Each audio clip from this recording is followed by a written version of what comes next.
Selamat malam semuanya. Senang berjumpa lagi dalam kelas dasar-dasar kekristenan. Sebelum mulai, saya mau memperkenalkan diri dulu. Nama saya Christopher Loren, saya berjemaat di MDC Surabaya. Timnya Kak Lid di Surabaya. Sehari-hari saya bekerja sebagai di ekspedisi kapal laut dan juga terakhir ini aktivitasnya ngajar sih, jadi tutor di Universitas Terbuka. Jadi senang sekali diberi kesempatan oleh Kak Lid untuk sharing dalam pelajaran pertama dan nanti minggu depan pelajaran yang kedua DK.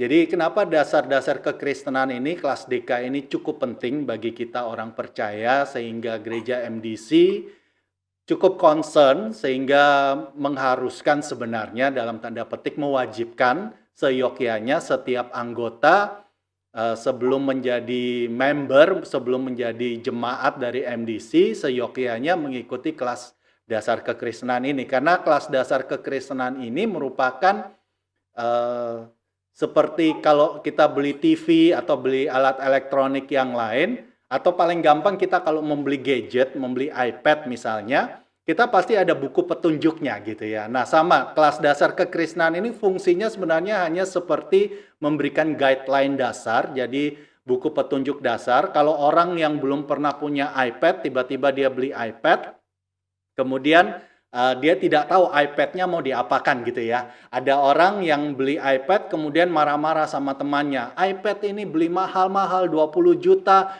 tapi jelek sekali ini iPad-nya. Loh kenapa? Iya, iPad ini saya pakai untuk jadi jam di sebelah tempat tidur saya, 2 minggu sekali harus saya cas.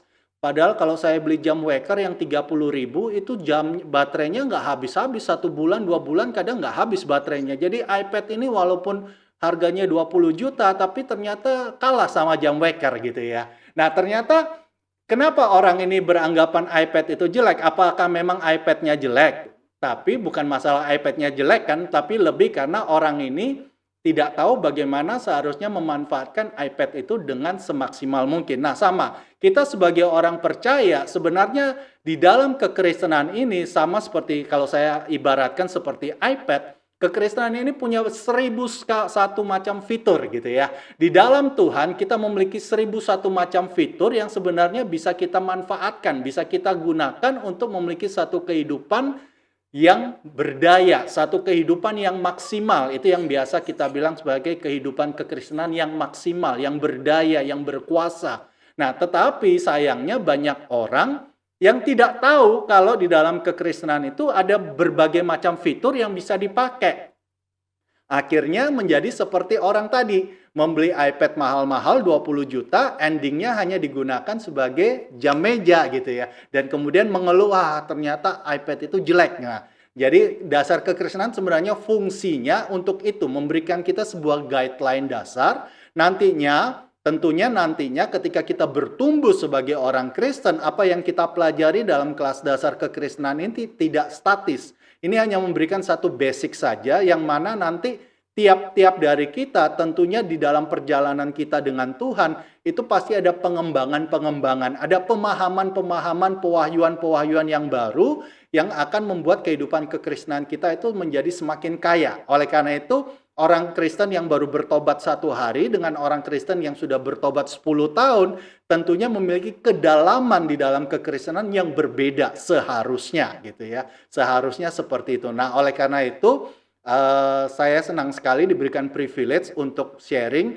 terutama mulai pelajaran 1 dan pelajaran 2 DK karena ini pelajaran yang paling mendasar sekali di dalam kelas DK ini yang mana pelajaran ini sampai kapanpun itu pasti kita bawa sebagai orang Kristen. Kita kalau sampai gagal di dalam memahami prinsip mendasar dari pelajaran 1 dan pelajaran 2, saya jamin kehidupan kekristenan kita itu pasti tidak berkemenangan. Karena kita akan selalu penuh kebimbangan, penuh ketakutan, tidak benar-benar berakar kuat di dalam iman dan percaya kita kepada Tuhan. Oke? Jadi kita masuk saja di dalam pelajaran yang pertama, yaitu temanya adalah jalan masuk ke dalam kerajaan surga. Nah, sebenarnya judulnya ini jalan masuk ke dalam kerajaan surga. Kata surga di sini juga kurang tepat sebetulnya ya. Nanti kita akan belajar bersama. Jadi sebenarnya bukan sekedar jalan masuk ke dalam kerajaan surga, tapi yang akan kita pelajari pada pelajaran yang pertama ini adalah jalan masuk ke dalam kerajaan Allah. Kenapa kerajaan Allah berbeda, saya bedakan dengan kerajaan surga? Karena kalau kita bicara kerajaan surga, seperti yang gambar background PowerPoint saya, pandangan kita pasti cenderungnya melihat ke atas gitu ya. Surga itu di atas, surga itu di awan-awan gitu ya. Seolah-olah kalau kita berbicara kerajaan Allah, itu sesuatu yang jauh dari kita, sesuatu yang di masa yang akan datang, sesuatu yang sangat idealis, sesuatu yang sifatnya hanya spiritual. Jadi itu sesuatu yang tidak real, tidak benar-benar nyata. Nah, padahal sebenarnya nanti kalau kita belajar bersama di slide berikutnya, ternyata kerajaan Allah itu tidak hanya memiliki dimensi surga, tapi kerajaan Allah itu juga memiliki satu dimensi yang real. Oleh karena itu di dalam buku Deka,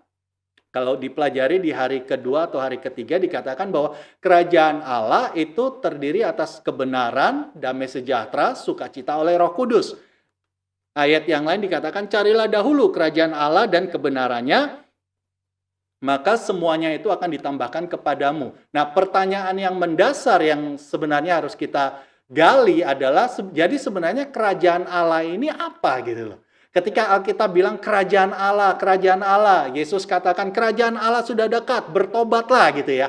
Kalau aku mengusir setan dengan kuasa Allah, maka sesungguhnya kerajaan Allah sudah datang gitu. Jadi sebenarnya kerajaan Allah itu apa? Apa yang dimaksud dengan kerajaan Allah?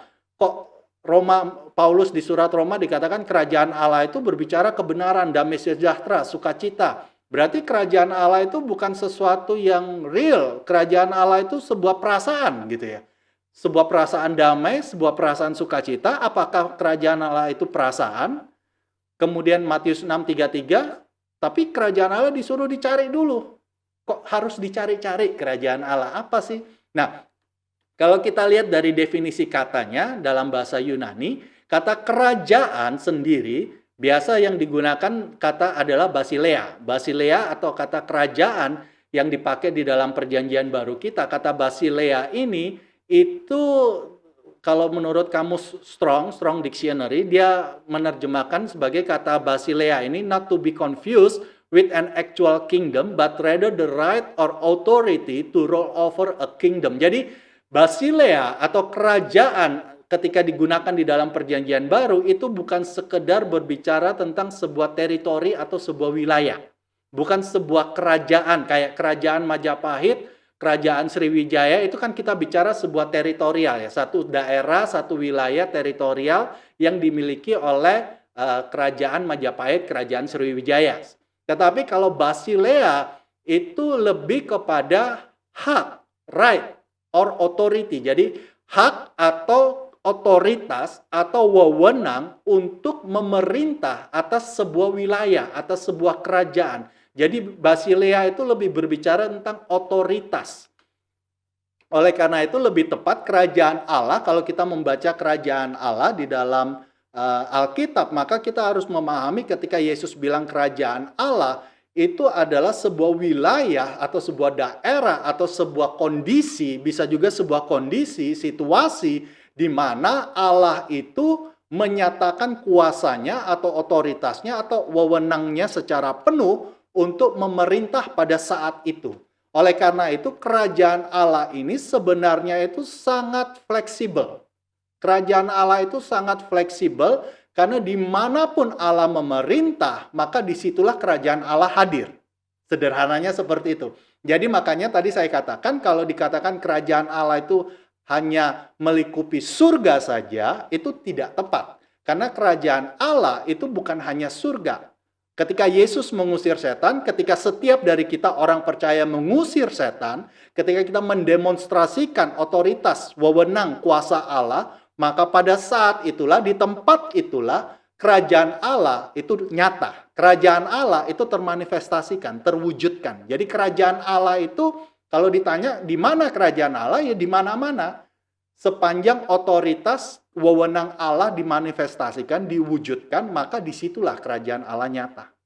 Jadi makanya kerajaan Allah sebenarnya kita tidak perlu menunggu sampai meninggal, kita tidak perlu menunggu sampai Kristus datang, Tetapi saat ini pun kerajaan Allah itu pun sebenarnya sudah real, sudah nyata di dalam setiap kehidupan kita. Jadi kerajaan Allah ini memiliki dimensi masa kini dan juga memiliki dimensi masa depan. Ada dua dimensi. Nah, sederhananya gini, saya pada kesempatan yang lalu di kelas DK beberapa waktu yang lalu saya berusaha menjelaskan pelajaran satu dari cerita kisah Alkitab dari Kejadian sampai Matius, tapi kayaknya semakin membingungkan justru karena waktunya singkat, materinya banyak gitu ya. Nah, saya mencoba mumpung lagi pandemi COVID ini ya. Jadi paling gampang kita membayangkan jalan masuk ke dalam kerajaan Allah itu kita membayangkan seperti loket imigrasi. Kita tahu ya, kalau kita mau masuk ke dalam sebuah negara, maka perbatasan terakhir, Vicky paling tahu ini. Kalau membawa tur pasti akan selalu berhadapan dengan petugas imigrasi. Jadi ini merupakan the last line ketika kita mau masuk ke dalam sebuah negara, maka pada akhirnya kita harus melewati pengecekan imigrasi. Kalau kita tidak lolos dalam pengecekan imigrasi ini, walaupun kita bawa paspor, sudah mengurus visa dan lain-lain, maka kita tidak akan bisa masuk ke dalam negara tersebut. Benar ya? Mudah dipahami ya. Nah, ketika kita berbicara kerajaan Allah, orang mau masuk dalam kerajaan Allah, maka mereka harus melewati namanya imigrasi kerajaan Allah gitu. Nah, tidak semua orang itu bisa masuk dalam imigrasi kerajaan Allah. Sama seperti kita nggak bisa masuk dalam imigrasi sebuah negara dengan suka-suka kita. Salah satu syarat atau salah satu faktor yang secara umum hampir di semua negara, mayoritas semua negara, orang akan tertahan di imigrasi walaupun punya visa, punya paspor dan lain-lain. Kalau orang itu punya catatan kejahatan masa lalu, maka dia akan dilarang masuk ke dalam negara tersebut. Benar atau benar gitu ya. Kalau orang punya catatan kejahatan, maka dia tidak boleh masuk dalam negara tersebut. Kalau dalam masa pandemi ini lebih jelas lagi.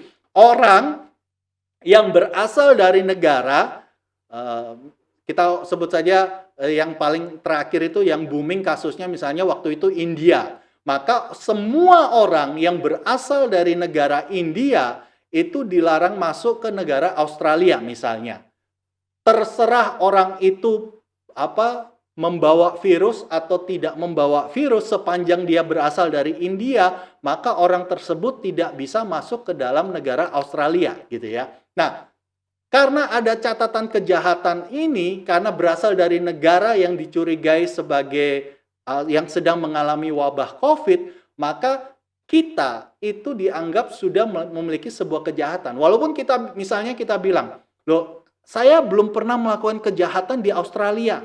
Saya juga tidak pernah membawa penyakit COVID masuk ke dalam Australia. Saya cuma berasal dari India gitu. Nah, tetapi itu sudah menjadi sebuah natur. Dianggap sebuah natur artinya sesuatu yang sudah melekat kepada kita yang tidak bisa dihapuskan. Nah, sama seperti itu juga dosa. Dosa itu bukan masalah ketika kita melakukan sebuah tindakan saja, tindakan dosa mencuri, berbohong, tetapi sebenarnya ketika Adam jatuh ke dalam dosa pertama kalinya di Taman Eden, Hawa duluan kemudian baru Adam, jatuh ke dalam dosa, maka generasi berikutnya mereka sama-sama dianggap berasal dari negara Adam yang membawa wabah dosa ini. Terserah orang itu sudah melakukan atau belum melakukan, maka mereka dianggap natur dosa itu sudah melekat bagi orang itu.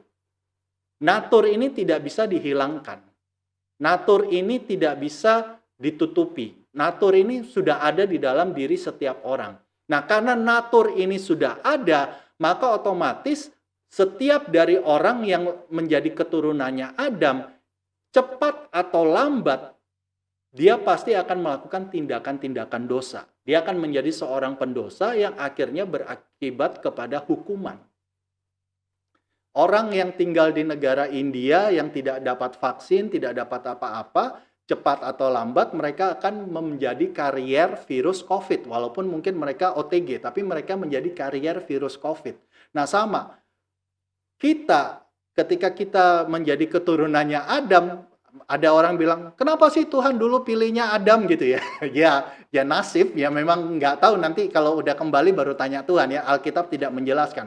Tapi itu representatif manusia, ketika Adam jatuh dalam dosa, maka generasi-generasi berikutnya, kalau kita ngomong secara genetiknya itu sudah ada dosa di dalam DNA-nya gitu. Jadi itu makanya setiap dari kita tidak bisa lepas dari pendosa. Makanya Daud katakan, "Aku dikandung di dalam dosa," gitu. Jadi memang dosa ini bukan masalah action, bukan masalah tindakan, tapi natur, sifat. Sama seperti ikan itu nggak bisa keluar dari air karena memang naturnya dia binatang air gitu ya.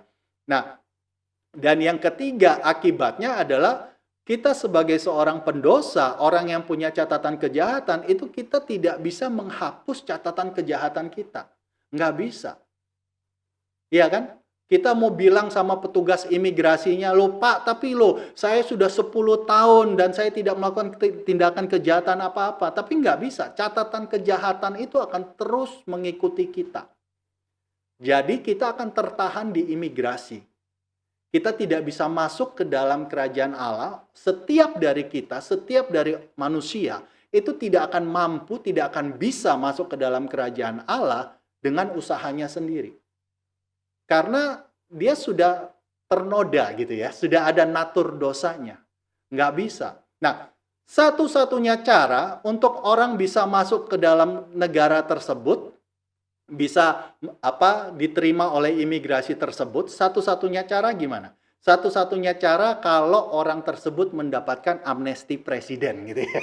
Kalau yang pernah belajar, masih ingat pelajaran sosial dulu ya, IPS atau PPKN dulu ya, ada yang namanya salah satu hak presiden Indonesia, yaitu memberikan amnesti. Jadi ketika presiden memberikan amnesti, maka seluruh kesalahan, seluruh kejahatan, catatan kejahatan di masa lalu yang pernah dilakukan oleh seseorang, maka dengan amnesti presiden, maka seluruh catatan ini dihapus bersih putih. Orang itu akan menjadi orang yang benar-benar tidak memiliki catatan kejahatan. Nah, bagaimana dengan kita, orang percaya, manusia? Nah, untuk kita mendapatkan amnesti, ini masalahnya adalah penguasa dunia ini ketika Adam jatuh dalam dosa, yang berkuasa di dunia ini kan iblis. Nah, iblis itu kan purpose-nya, tujuannya hanya satu, membunuh, membinasakan, menghancurkan manusia. Oleh karena itu, iblis sebagai penguasa dunia ini tentunya tidak akan mau menerbitkan amnesti. Ya kan? Kok enak kamu diamnesti gitu ya. Tapi iblis selalu berusaha membuat kita jatuh semakin dalam, sama-sama dengan dia masuk di dalam kehancuran. Nah, oleh karena itu, Allah memikirkan bagaimana caranya, ini kalau kita berandai-andai di belakang layar, Allah memikirkan bagaimana caranya supaya orang-orang yang tertahan di imigrasi ini bisa diselamatkan, bisa mendapatkan amnesti. Nah, Allah itu punya beberapa opsi. Di masa lalu, di Perjanjian Lama, kita tahu bahwa opsi pertama yang dilakukan oleh Allah adalah menghancurkan dunia ini dengan air bah. Karena semua orang sudah melakukan kejahatan, dihancurkan aja, dimusnahkan semuanya, turunkan air bah, semua manusia mati, hanya tinggal Nuh dan keluarganya saja. Ini yang akan mendapatkan special privilege untuk bisa masuk ke dalam melalui imigrasi kerajaan Allah gitu ya. Tetapi seperti yang kita baca di dalam Perjanjian Lama, ternyata planningnya ini pun juga tidak tidak berhasil. Sebenarnya sebelum air bah ini, invasi pertama yang dilakukan Allah untuk melakukan amnesti pada dunia ini adalah Taman Eden. Taman Eden itu sebenarnya usaha Allah untuk membawa kerajaannya yang berada di surga untuk datang ke dunia ini. Jadi Taman Eden, Adam dan Hawa itu sebenarnya usaha pertama Allah untuk membawa kerajaannya ke dalam dunia ini. Tetapi usaha itu gagal dengan kejatuhan manusia. Nuh dengan air bah pun gagal dengan kejatuhan keluarganya Nuh. Demikian juga orang-orang berikutnya. Ceritanya panjang ya. Pokoknya ceritanya Kejadian sampai Matius, itu ceritanya panjang. Saya ada kapan hari pernah bikin sesi mungkin sekitar 1 jam, 1,5 jam sendiri untuk bercerita tentang ini gitu ya. Mungkin lain kesempatan ada waktu kita bahas. Nah, Pilihan pertama ini, invasi Allah untuk mendatangkan amnesti kepada manusia, berkaca pada masa lalu, tidak berhasil. Nah, maka Allah memiliki sebuah planning yang lain. Itu yang planning kedua, ya, makanya di Alkitab ada namanya perjanjian lama dan perjanjian yang baru. Jadi perjanjian yang lama itu sebuah covenant, sebuah ikatan perjanjian Allah di masa yang lalu, jadi disebut perjanjian yang lama. Itu perjanjian yang dibuat dengan Adam dan Hawa, dibuat dengan Adam, kemudian dibuat dengan Abraham, dibuat dengan Nuh. Itu ikatan-ikatan perjanjian di masa lalu, itu yang disebut sebagai perjanjian lama. Nah, perjanjian yang lama ini not working gitu, tidak bisa mendatangkan amnesti kepada manusia. Nah, makanya Allah kemudian membuat sebuah plan untuk membuat amnesti itu bisa datang. Nah, ini yang dikatakan sebagai love invasion. Yohanes 3 ayat 16, karena begitu besar kasih Allah akan dunia ini sehingga dia mengaruniakan anaknya yang tunggal. Jadi Yesus datang ke dunia ini, jadi Allah itu tidak menggunakan strategi perang. Kalau di perjanjian yang lama dengan air bah itu kan seperti invasi perang ya. Jadi berusaha untuk menaklukkan kerajaan di dunia ini. Nah, tetapi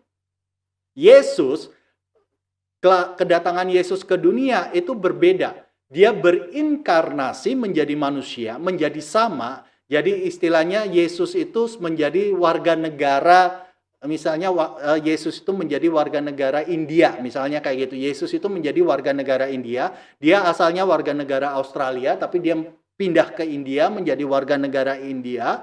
Kemudian setelah dia menjadi warga negara India, maka dia mengerjakan segala sesuatu sampai akhirnya dia menjadi Perdana Menteri India. Dan kemudian dia membuat negara India ini bebas 100% dari COVID. Oleh karena itu, semenjak itu maka rakyat India boleh bebas berpergian kemanapun tanpa ada label mereka pembawa virus. Nah, sama. Kedatangan Yesus ke dunia kira-kira penggambarannya seperti itu. Dengan kematiannya di kayu salib sebagai seorang manusia, maka Yesus men-take over kekuasaan atas dunia ini yang selama ini dikuasai oleh iblis semenjak kejatuhan Adam dan Hawa. Ketika Yesus mati di kayu salib, dia bangkit di hari yang ketiga, maka seluruh kekuasaan iblis itu dilucuti oleh Yesus, di take over oleh Yesus, dan Yesus menjadi penguasa atas dunia ini. Nah, karena Yesus menjadi penguasa atas dunia ini, dan pada saat yang sama dia adalah Allah, dia penguasa surga, maka pada saat yang sama Yesus menyatukan dunia ini dengan surga. Makanya gambarnya jari seperti ini ya, gambarnya Adam and Eve gitu ya. Jadi kerajaan dunia dan kerajaan surga itu menjadi satu di dalam pengorbanan Kristus. Makanya salah satu penggambaran di Alkitab, tabir bait Allah itu terkoyak dari atas sampai bawah. Batasan antara ruang maha kudus dan pelataran bait Allah, ruang kudus, itu sudah tidak ada lagi ketika Yesus mati dan bangkit. Jadi kedatangan Yesus ke dunia itu membuat keterpisahan dunia ini akibat dosa. Penguasa dunia ini yaitu iblis yang berkuasa akibat kejatuhan Adam dan Hawa, seluruhnya dilucuti dan dibawa di bawah kekuasaan Yesus kembali. Jadi kerajaan Allah, makanya Yesus katakan kalau aku mengusir setan dengan kuasa Allah, maka sesungguhnya kerajaan Allah itu sudah datang. Kematian dan kebangkitan Kristus membuat border itu, petugas imigrasi yang dulu itu kalau kita mau ke kerajaan Allah itu harus ada petugas imigrasinya, maka sekarang tidak ada lagi petugas imigrasi. Dua negara ini dianggap menjadi satu negara di bawah kekuasaan Yesus, di bawah pemerintahan Yesus. Moga-moga ngerti ya. Semoga tidak semakin membuat pusing ya. Semoga justru membuat mengerti. Nah, sekarang pertanyaannya adalah, karena Yesus itu sudah berkuasa atas dunia ini dan berkuasa juga di surga, makanya Alkitab katakan bahwa segala kuasa di bumi dan di surga itu sudah diberikan kepadaku. Oleh karena itu pergilah, jadikanlah segala bangsa muridku, baptislah mereka dalam nama Bapa, Anak, dan Roh Kudus, ajarlah mereka segala sesuatu yang kuperintahkan kepadamu. Nah, itu Yesus ketika setelah dia bangkit, maka dia memiliki kuasa di bumi dan di surga. Segala kekuasaan berada di bawah tangannya Yesus. Oleh karena itu dia bisa memberikan amnesti kepada siapapun yang mau. Nah, prinsip amnesti menariknya sama seperti Efesus 2 ayat 8, ayat hafalan kita. Jadi amnesti itu diberikan oleh presiden itu bukan by request. Tidak harus by request. Presiden itu boleh memberikan amnesti walaupun orang itu tidak mengajukan permintaan. Beda dengan grasi. Ya, ini sedikit ini terminologi PPKN ya. Amnesti itu diberikan oleh seorang presiden dengan prerogatifnya dia, suka-sukanya presiden. Nah, sama, amnesti yang Yesus berikan, pengampunan dosa yang Yesus berikan, itu Efesus 2 ayat 8 dikatakan diberikan sebab karena kasih karunia kamu diselamatkan gitu ya. Amnesti yang Yesus berikan itu semata-mata kasih karunia. Karena kita ini nggak punya satupun alasan, satupun sumbangsi apapun yang bisa membantu untuk menghilangkan catatan kejahatan kita gitu. Jadi Yesus yang harus berinisiatif. Dia yang memberikan amnesti itu dengan kasih karunia-Nya dia gitu. Dengan kasih karunia-Nya Yesus menganugerahkan keselamatan. Nah, keselamatan ini ketika dianugerahkan, maka tentunya harus ada respon dari kita. Nah, respon dari kita ini yang dikatakan iman. Jadi kita menerima kasih karunia dari Tuhan itu dengan iman. Sebab karena kasih karunia kamu diselamatkan oleh iman atau true faith, melalui iman. Jadi kita menerima keselamatan itu adalah melalui iman. Tetapi iman itu sendiri sebenarnya juga bukan hasil usaha kita. Karena misalnya 1 Korintus 12, Paulus katakan bahwa tidak ada seorang pun yang bisa berkata Yesus adalah Tuhan selain oleh Roh Kudus. Jadi artinya ketika kita punya iman untuk bisa percaya kepada Yesus, itu pun sebenarnya karya Roh Kudus di dalam hati kita. Di Kisah Para Rasul misalnya ada seorang yang bernama Lydia, ketika dia mendengarkan Paulus sedang mengajar, maka Roh Kudus menggerakkan hati Lydia dan kemudian dia memperhatikan pengajarannya Paulus, lalu dia bertobat. Prosesnya kan seperti itu. Jadi di Kisah Para Rasul itu paling jelas prosesnya. Jadi ketika kenapa kok kita yang hari ini ikut kelas DK kok bisa? Coba diingat-ingat masa lalunya kita. Kok bisa hari ini saya bisa berada di kelas ini? Itu sesuatu bagi saya pribadi itu sesuatu yang wow gitu ya. Kalau saya ditanya saya sendiri apakah bisa sampai di titik ini hari ini nggak kepikiran sebenarnya. Tetapi saya percaya ya itu tadi, dorongan dari Roh Kudus, gerakan dari Roh Kudus itu yang menimbulkan iman dalam hati saya sehingga saya bisa menerima kasih karunia keselamatan yang Yesus berikan. Jadi benar-benar seperti Efesus 2 ayat 8 dikatakan itu pemberian Allah. Itu nggak ada hasil usahanya kita. Ayat 9 dikatakan jangan bermegah karenanya. Justru membuat kita semakin humble. Nah, ketika kita menerima amnesti dari Yesus ini, maka kita masuk dalam sebuah perjanjian. Makanya salah satu value dalam gereja MDC adalah covenant relationship.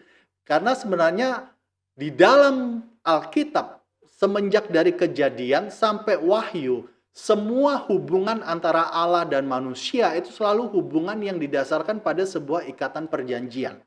Nah, ketika Yesus datang ke dunia ini dan dia berkuasa atas dunia ini dan dia memberikan amnestinya, setiap orang yang percaya kepada Yesus sebenarnya kita sedang masuk di dalam sebuah perjanjian yang baru dengan Allah.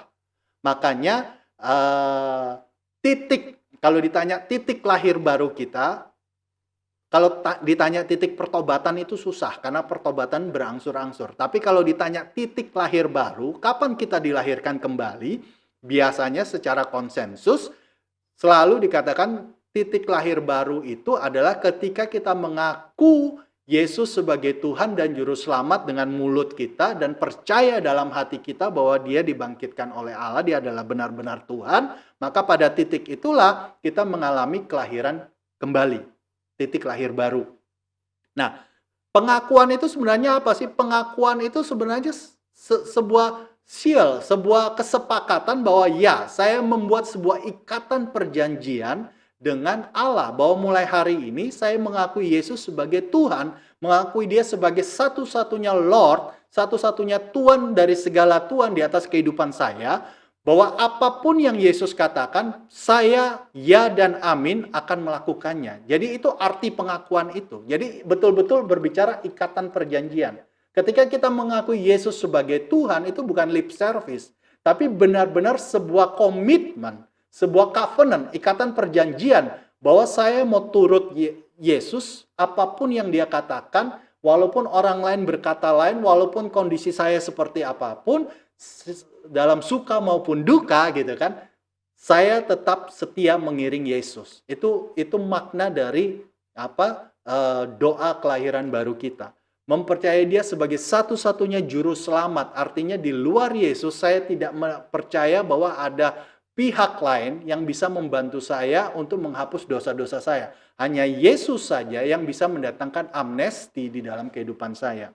Nah, karena kita masuk dalam perjanjian yang baru ini, maka konsekuensinya kita mengalami namanya naturalisasi. Iya. Kalau di dalam istilah kewarganegaraan, naturalisasi itu adalah ketika seorang WNA itu menjadi warga negara negara tersebut. Jadi misalnya saya warga negara Indonesia, kemudian saya pindah ke Australia, mengurus PR, setelah tinggal beberapa lama saya mengurus kewarganegaraan di sana, maka saya mengalami proses naturalisasi. Setelah proses naturalisasi ini, maka saya tidak lagi menjadi warga negara Indonesia, tapi warga negara Australia. Itu namanya naturalisasi. Nah, ketika kita masuk dalam perjanjian yang baru, maka otomatis dengan sendirinya kita mengalami naturalisasi, kita menjadi warga negara kerajaan Allah.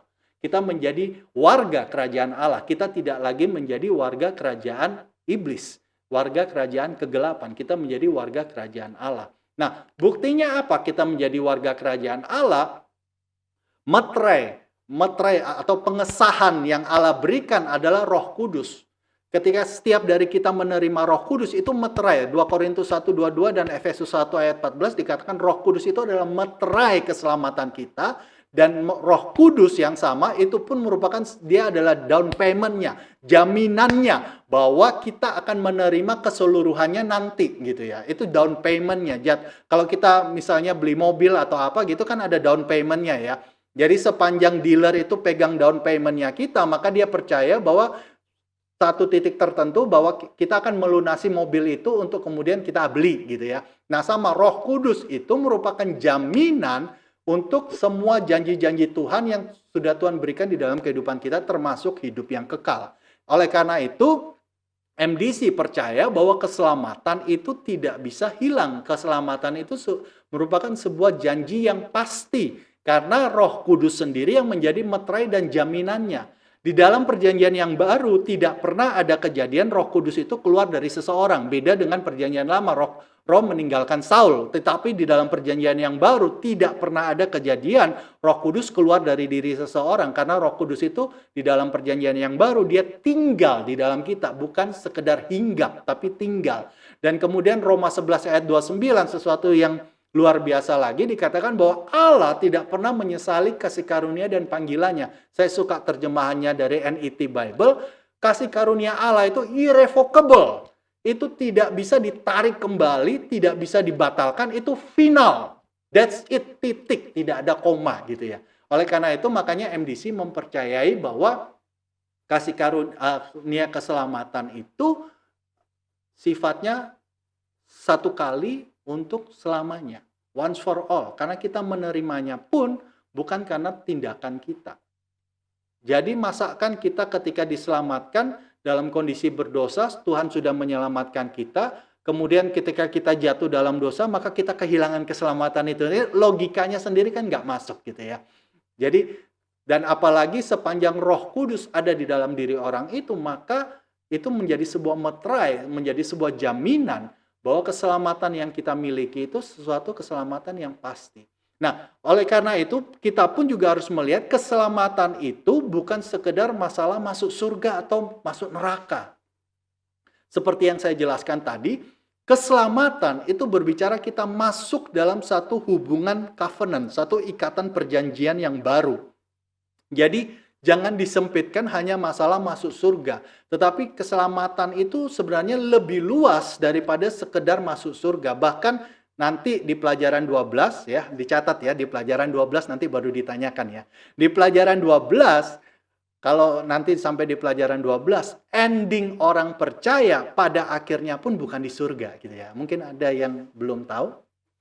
Jadi ending kita sebagai orang percaya, ketika segala sesuatu sudah berakhir, sudah selesai, maka ending kita sebagai orang percaya itu bukan surga. Surga itu hanya tempat transit sebenarnya. Tapi ending kita bukan surga. Nah, ending kita di mana? Tunggu ya, nanti pelajaran 12 ya. Jadi jangan sampai mutung di tengah jalan, nanti nggak bisa tidur. Di pelajaran 12 nanti baru ada jawabannya ya. Jadi ending kita pun juga sebenarnya bukan di surga. Dan karena kerajaan Allah bukan sekedar berbicara surga, nanti kita akan bahas di dalam minggu depan, hidup di dalam kerajaan Allah. Maka satu hal yang harus kita ketahui bahwa ketika kita menjadi orang Kristen, kita bukan menjadi orang Kristen untuk melarikan diri dari dunia ini ke surga. Enggak. Kita menjadi orang Kristen untuk memenuhi doa Bapa kami. Datanglah kerajaanmu, jadilah kehendakmu di atas bumi seperti di dalam surga. Mandat yang sama yang Tuhan berikan kepada Adam dan Hawa sebenarnya. Bukankah ketika Tuhan menciptakan Adam dan Hawa, apa yang Tuhan katakan? Be fruitful and multiply. Bahasa Indonesianya beranak cucu lah, tapi terjemahan Inggrisnya berbuah dan bertambah banyaklah dan penuhilah bumi, kuasailah bumi. Jadi sebenarnya makanya saya katakan Taman Eden itu sebenarnya invasi kerajaan Allah kepada dunia ini. Setiap kita ketika menjadi orang Kristen, panggilan kita sebagai orang Kristen adalah merubah dunia ini menjadi seperti surga. Bukan untuk melarikan diri dari dunia ini ke surga. Tetapi setiap dari kita, kenapa kok kita diberi kuasa? Bisa mengusir setan. Ada nanti pelajaran 8 kita mempelajari karunia-karunia Roh Kudus, ada karunia mujizat, nubuat dan macam-macam karunia fitur-fitur yang Tuhan taruh di dalam kehidupan kita sebagai orang percaya. Karena sebagai orang percaya, Tuhan utus kita untuk menjadi ambassador, untuk menjadi agen berkuasa di bumi ini untuk merubah bumi ini menjadi seperti surga. Itu adalah tujuan kita sebagai orang percaya. Bukan melarikan diri dari dunia ini kepada surga, tapi membuat dunia ini menjadi surga. Jadi artinya keselamatan, kita masuk di dalam ikatan perjanjian dengan Allah, hidup bersama dengan Allah, dengan tujuan merubah dunia ini untuk menjadi kerajaan Allah. Biar kehendak Allah terjadi di atas bumi seperti di dalam surga.